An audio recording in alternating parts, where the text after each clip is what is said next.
So I was outside today and I saw this small group of mushrooms in the grass. And so I picked one to take it home to identify it. And I'll just show it real quick here. Kind of interesting pattern on the cap. I'll take it apart in a minute, but it has black gills and this sort of frail little stem. I think it might be because it's been 12 hours since I got it.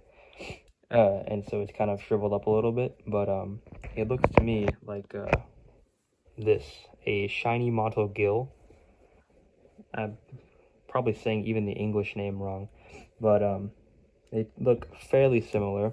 This it, this looked more like this when I picked it. It just kind of turned brown because I left it unrefrigerated. But I did a bit of research and it's edible technically, but it's not, doesn't taste very good, and it could possibly give you stomach problems. So looks like there's no reason to keep this. But it's definitely not poisonous, so that's a good thing. Here's the inside. You can see it's got black gills. It's definitely a gilled mushroom.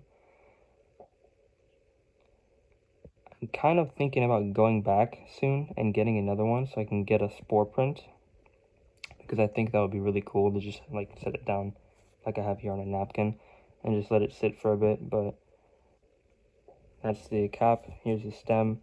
For some reason this one has a hole in it, as you can see. It's just like a small little hole you can see through. I'm not sure why. I think maybe it was being eaten by an ant because there was an ant on it when I got it. But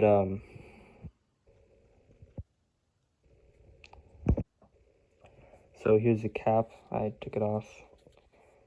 As you can see, it does match the description fairly well.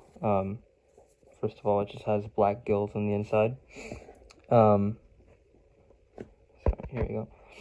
It says broad gills are mottled black and white. I mean, yeah, that's fairly accurate. It matches the stem description really well. White stem, typically stained black from spores.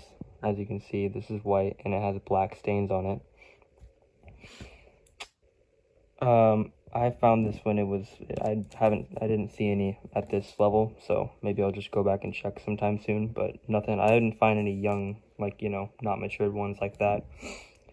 But, yeah, it does seem to match the description fairly well, so I think I might have found a deposit of shiny mottled gill mushrooms.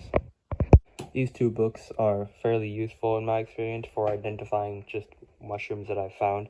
This one's called The Mushroom Book. It's pretty self-explanatory. And this one is called How to Forage 4 Mushrooms Without Dying. This one is more like, almost like a school textbook kind of format, but this one has a lot of interesting information just about mushrooms in general. I'm only about a quarter of the way through, but it's pretty interesting in my opinion. Some stuff about like the history of mushrooms and stuff like that.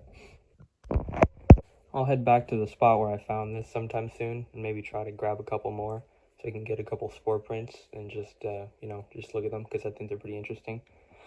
In the same general area, I did also find a completely different type of mushroom that I haven't researched yet, but I'll also try and grab one of those so I can maybe, you know, do a little bit of research on it with these books.